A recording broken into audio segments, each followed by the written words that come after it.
আজ 16 August Benapole চেকপোস্টের speed যাত্রী যাতায়াতের দৃশ্য।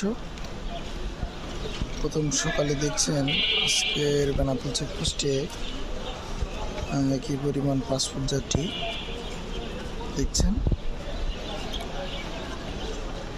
গতকালকে তুলনায় আজকে পাসপোর্ট যাত্রীর সংখ্যা বেশি, গাড়ির সংখ্যা বেশি দেখতে পাচ্ছেন।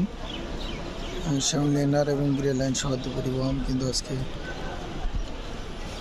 বেনাপোল চেকপোস্ট দিয়ে যাতায়াত করছে এবং যাত্রীও দেখছেন আজকে মনে হচ্ছে আজকে ডাবল এন্ট্রি যাত্রীর ভিসা বেনাপোল চেকপোস্টে বেশি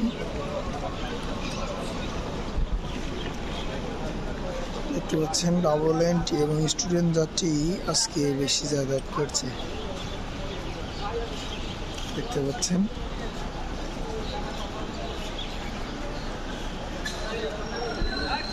দর্শক, ভিডিওটি কে কোথা থেকে দেখছেন কমেন্ট করবেন।